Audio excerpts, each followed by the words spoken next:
सीएपीएफएससी 2024 का नोटिफिकेशन आ चुका है।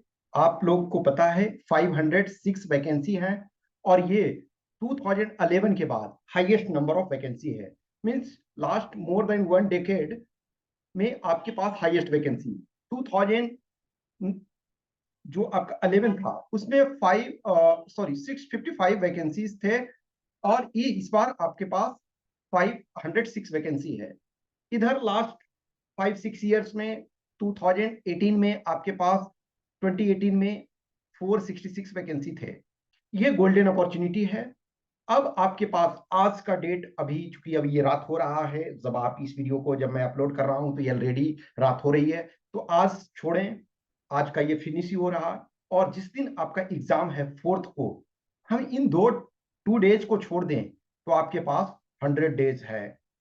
अब आपके पास आपको डिसाइड करना है कि आपको किस ढंग से उसको यूटिलाइज करना है। मैं एक जनरलाइजेशन चीजें बताऊंगा कि what to do in next 100 days.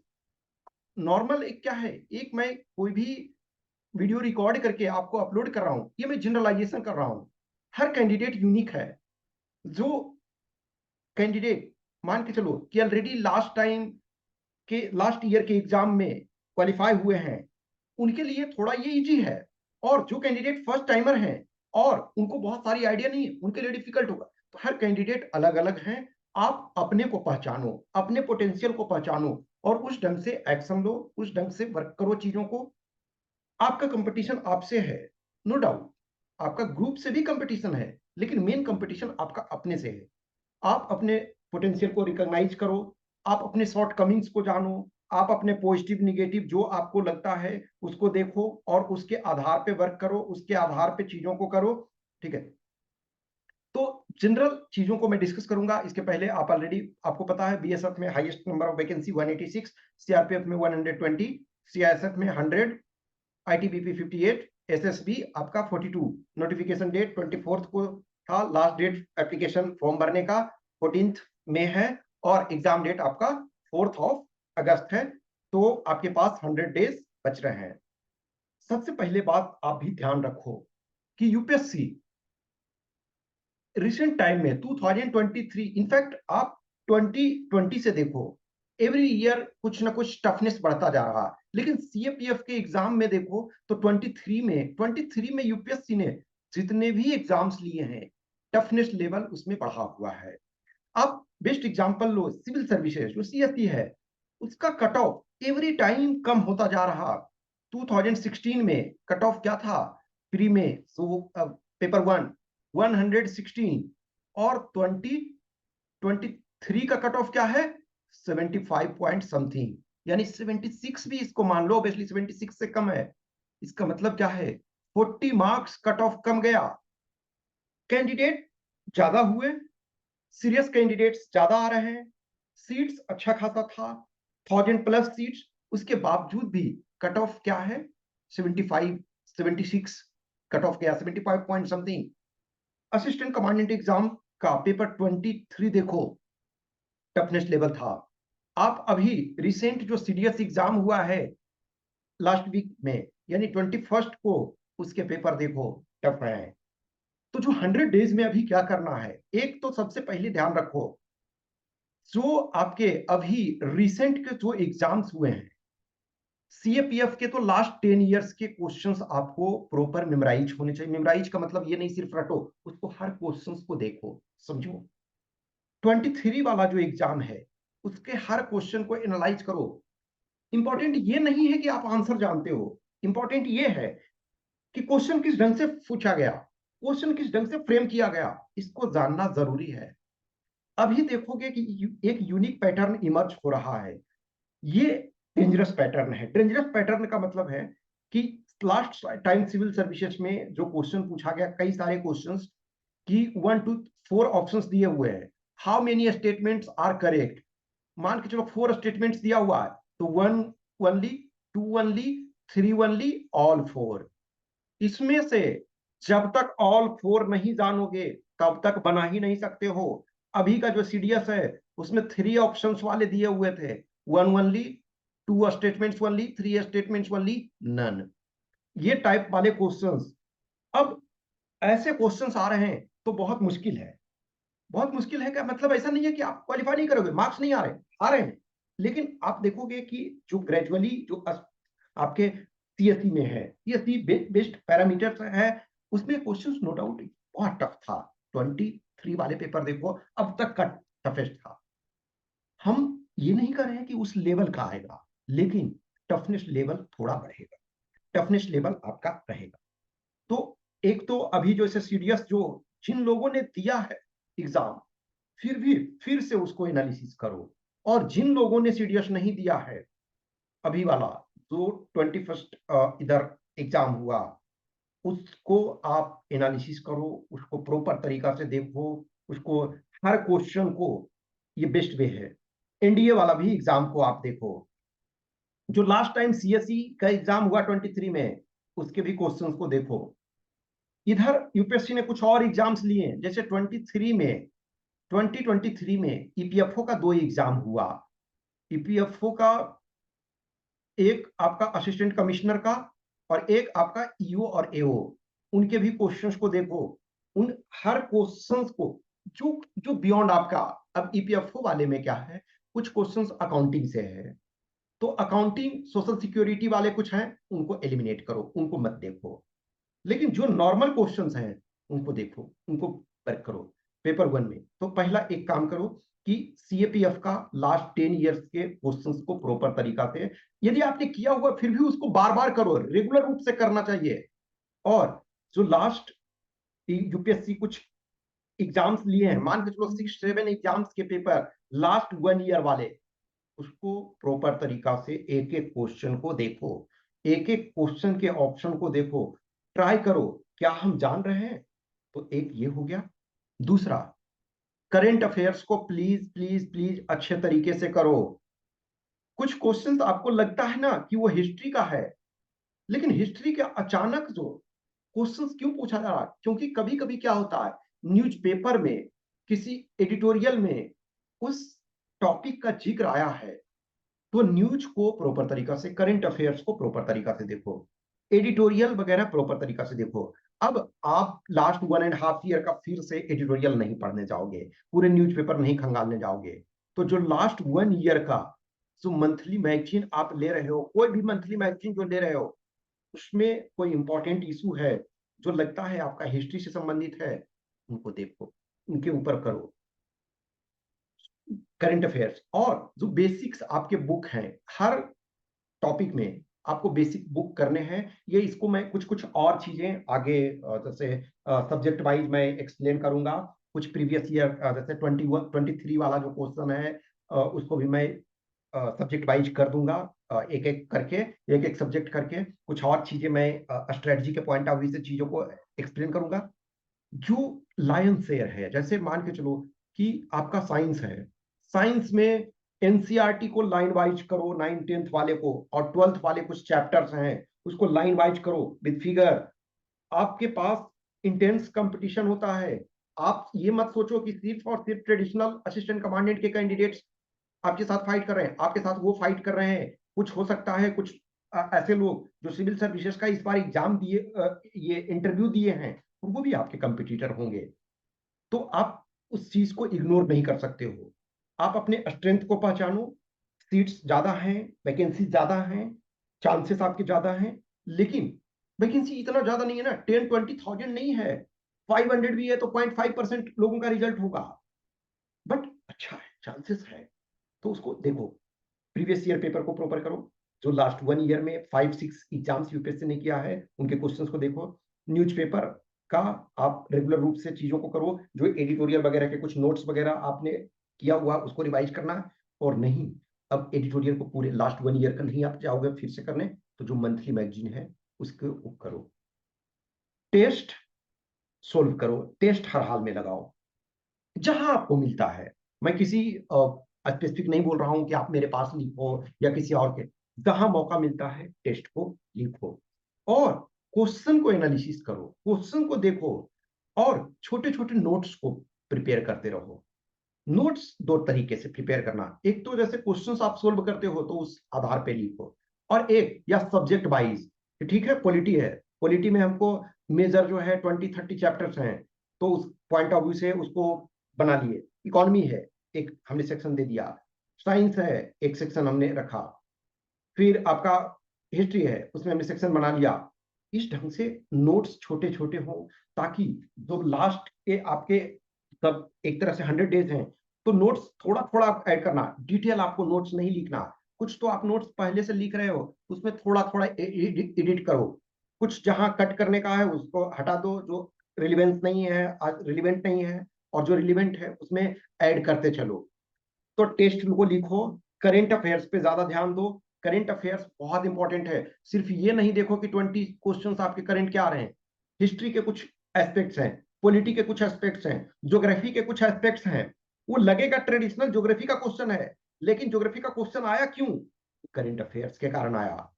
अब मान के चलो कि सपोज मौर्यन एम्पायर से संबंधित कुछ चीजें आ रही है, तो हो सकता है आपके पास कोई न्यूज ऐसा है जो डिटेल में एनालिसिस हुआ है, उस आधार पे आपके पास मौर्यन एम्पायर का किया हुआ है। तो इसको करना है रेगुलर रूप से। पेपर 2 में देखो क्या है कि बहुत सारे कैंडिडेट्स का, जो मैं पर्सनल जिन कैंडिडेट्स को गाइड कर रहा हूं उनके साथ भी ये प्रॉब्लम, एक सबसे बड़ा प्रॉब्लम होता है कि पेपर टाइमली कंप्लीट नहीं हो पाता है।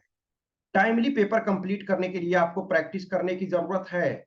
आप जीवन का कोई भी एक्टिविटी लो, डे टू डे एक्टिविटी लो, जिस भी काम को आप बहुत ज्यादा प्रैक्टिस करते हो वो बहुत आसान होगा। बेस्ट एग्जांपल लो, यदि आप खाना बनाना जानते हो, आप देखना प्याज अनियन, एक किसी होटल रेस्टोरेंट में जाओ देखने, या कोई एक प्रोफेशनल कुक है, उसको देखो अनियन कितनी जल्दी चॉप चॉप करता है। वो जो अनियन, मान के चलो 1 kg अनियन दो, वो 4 मिनट्स में चॉप कर देगा, 5 मिनट्स में। और आपको 1 kg देगा तो 20 मिनट्स लगेगा। इसका मतलब क्या है? वो प्रैक्टिस इतना ज्यादा किया हुआ है कि आपसे अधिक कर सकता है। रनिंग का लो, बेस्ट एग्जांपल। आपको रनिंग करने के लिए, यदि आप रनिंग नहीं कर रहे हो और आपको 2 किलोमीटर रन करने का है, आप हाफ जाओगे, आपको बहुत टाइम लगेगा। लेकिन जो रेगुलर रनिंग कर रहा, वो 2 किलोमीटर आपसे कम टाइम में कर लेगा। किसी भी जीवन के एक्टिविटी को लो, जितनी आप प्रैक्टिस करोगे उतना अच्छा होगा। आप बहुत सारे कैंडिडेट्स, शुभम हो, ललित हो, निधि हो, तान्या हो, सिमरन हो, और जितने भी कैंडिडेट्स जो सक्सेस हुए हैं, जो जिनको मैं जानता हूं, उन्होंने प्रैक्टिस बहुत अच्छा की।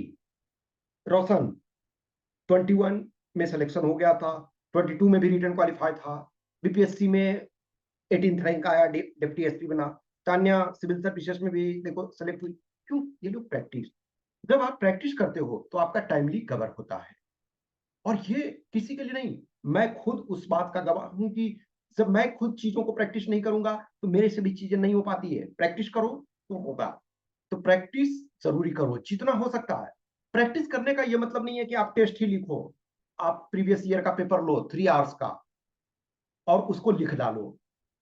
कोई भी आपके पास 10 ईयर्स, 12 ईयर्स के प्रीवियस ईयर पेपर लिखे हुए रखे हुए हैं, उसको लिखो।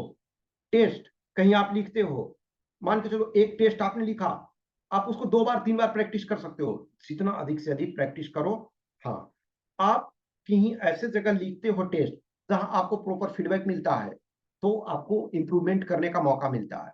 लेकिन आपको यदि लगता है कि हम सेल्फ एबल हैं, हम एबल हैं अपने आप चेक करने के लिए, तो बेटर है आप अपना चेक करो।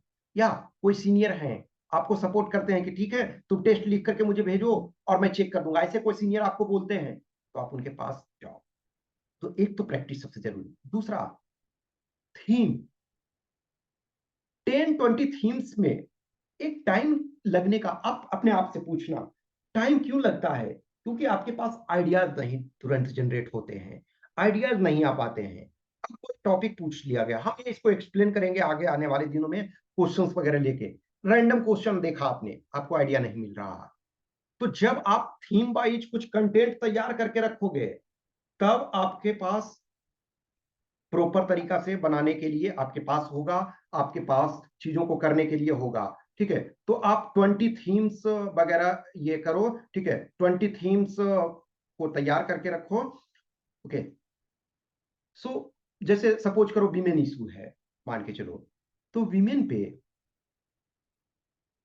5-6 आइडियाज आपके पास होने चाहिए, 6 आइडियाज है। कोई जरूरी नहीं 6 ऑल आपको मेमोराइज हो जाए, लेकिन 6 आपने यदि किया है तो 4 3 आपके पास आ जाना चाहिए, तो उस 3 में कर सकते हो। एग्रीकल्चर लो, आपके पास 5 6 आइडियाज होने चाहिए, जनरली कोशिश करो 10 आइडियाज लिख करके रखो।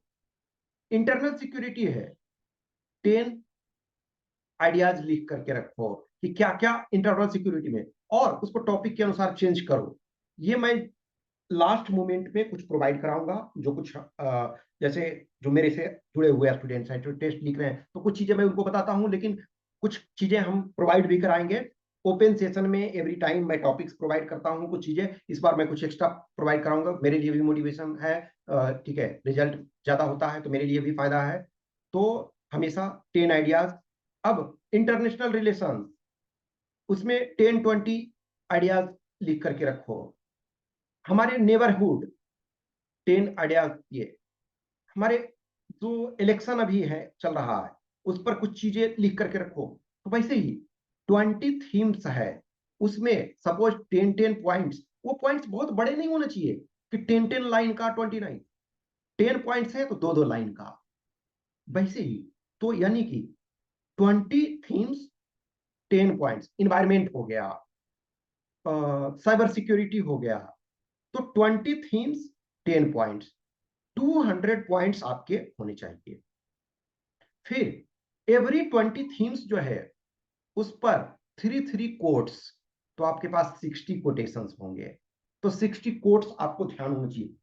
जब ये सब होगा ना, तो आपको टाइम बचत होगा, आपके क्वालिटी इन्हांसमेंट होंगे। और इसको जब कर लोगे, जिन भी कैंडिडेट्स को देखो जो बहुत अच्छा मार्क्स पेपर 2 में ला रहे हैं, वो सारे चीज उनके पास। दूसरा, एग्जाम्पल्स आपके पास होने चाहिए। जो थीम लिखते हो, एक बार थीम को लिख लो, फिर जब सेकेंड टाइम थर्ड टाइम उसको रिवाइज कर रहे हो, वहां एक एग्जाम्पल पुट कर दो। जब ये सारे चीज को कर लोगे, तो आपके पास ऑटोमेटिकली आइडिया आने लगेंगे, वो सारी चीज आने लगेंगे, वर्क करेंगे। और टेस्ट वगैरह लिखो, जिनसे भी सपोर्ट आपको मिलता है उसको करो। एक और चीज है, फियर ना रखो, डर नहीं है कि हाँ, क्या होगा नहीं होगा, एनालिसिस कर रहे हैं बहुत सारे चीजों को, नहीं। आपके पास अपॉर्चुनिटी मिला है, अभी भी 100 डेज है। अब कुछ कैंडिडेट्स क्या सर 100 डेज में हो सकता है? 100 डेज में, ये आप अपने आप से पूछो कि आप कितना टाइम देने वाले हो। मान के चलो कोई 100 डेज 2 आवर्स दे रहा है, तो 200 आवर्स होगा। कोई 100 डेज 6 आवर्स दे रहा है, तो 600 आवर्स। समझ सकते हो, 400 आवर्स का डिफरेंस है। तो इनके पास ज्यादा, कोई 800 आवर्स देगा, कोई 1000 आवर्स देगा। तो आप अपने आप से पूछो कितना हम टाइम दे सकते हैं। कोई ऑलरेडी प्रिपेयर्ड है, मान के चलो कुछ ऐसे कैंडिडेट हैं 23 में वो इंटरव्यू देने वाले हैं, या 23 में उन्होंने अच्छा मार्क्स लाया लेकिन फिजिकल मेडिकल में बाहर हो गए, तो वो तो अच्छे कैंडिडेट हैं, वो डेली 3 आवर्स भी देंगे तो उनका हो जाएगा। हमेशा ध्यान रखो, पेपर 1 हो पेपर 2 हो, टेस्ट लिखो। क्या होता है ना कि जब हमसे गलती होती है, तो कभी कभी गुस्सा आता है कि ये क्वेश्चन तो मुझे आता था और मैं गलत कर रहा हूं। तो आप मोटिवेट होते हो, आप 10 टेस्ट लिखते हो, 20 टेस्ट लिखते हो, 20 टाइम्स आपको मौका मिलता है, 10 टाइम्स आपको मौका मिलता है अपने को इंप्रूव करने का। और every time, every question, every test में, एवरी सेट में कुछ नए क्वेश्चन आपको सीखने को मिलते हैं, चाहे वो पेपर 1 हो पेपर 2 हो। फिर आपको जब फीडबैक मिलता है, टीचर से आप बात करते हो, आप उनसे कम्युनिकेट करते हो, तो एक मोटिवेशन मिलता है, मोरल मिलता है। या आपका अपना ग्रुप है, तो ग्रुप में एक दूसरे से एक्सचेंज कर सकते हो। कुछ कैंडिडेट्स होते हैं कि सर मैं बहुत गरीब हूं, मैं लिख नहीं सकता हूं, तो आप आपके आसपास कोई होंगे ना जिनको आप जानते हो। अब लिटरली लो, मेरे पास बहुत सारे काम होते हैं, मैं सबको नहीं कर सकता हूं ना, मैं लिमिटेड फ्यू कैंडिडेट्स को कर सकता हूं। कुछ इनिशिएटिव्स मैं फ्री एवरी टाइम करता हूं। हर इनिशिएटिव फ्री पॉसिबल नहीं होता है, मैं एक्सेप्ट करता हूं। इसमें आपको जिस भी पर्सन को जो बोलना है आप बोल सकते हैं। कुछ पे करते हो, आपको जो भी कैंडिडेट्स हो पे करो ना पर करो, मैं उन्हें रिप्लाई जरूर करता हूँ चीजों को। तो आप 100 डेज में चीजों को स्मॉल स्मॉल नोट्स आपके पास कंटिन्यूटी में प्रिपेयर होना चाहिए। वो इतने बड़े नोट्स नहीं हो कि रिवाइज नहीं करो, छोटे छोटे इंफॉर्मेशन लिखो। करंट अफेयर्स पे पूरा पकड़ रखो, पेपर 1 पेपर 2 दोनों में काम आएगा। क्वेश्चंस को एनालिसिस करो, ये सारी चीजों को करो। और धीरे धीरे कुछ कुछ हम सब्जेक्ट वाइज चीजों को और एक्स्ट्रा करेंगे। कुछ भी क्वेश्चंस क्यूरी डाउट्स होता है, जिनको भी टेस्ट वगैरह लिखना है, वो आप संपर्क कर सकते हैं इस व्हाट्सएप नंबर 8527146498 या Telegram number 7404909669। Okay, thank you.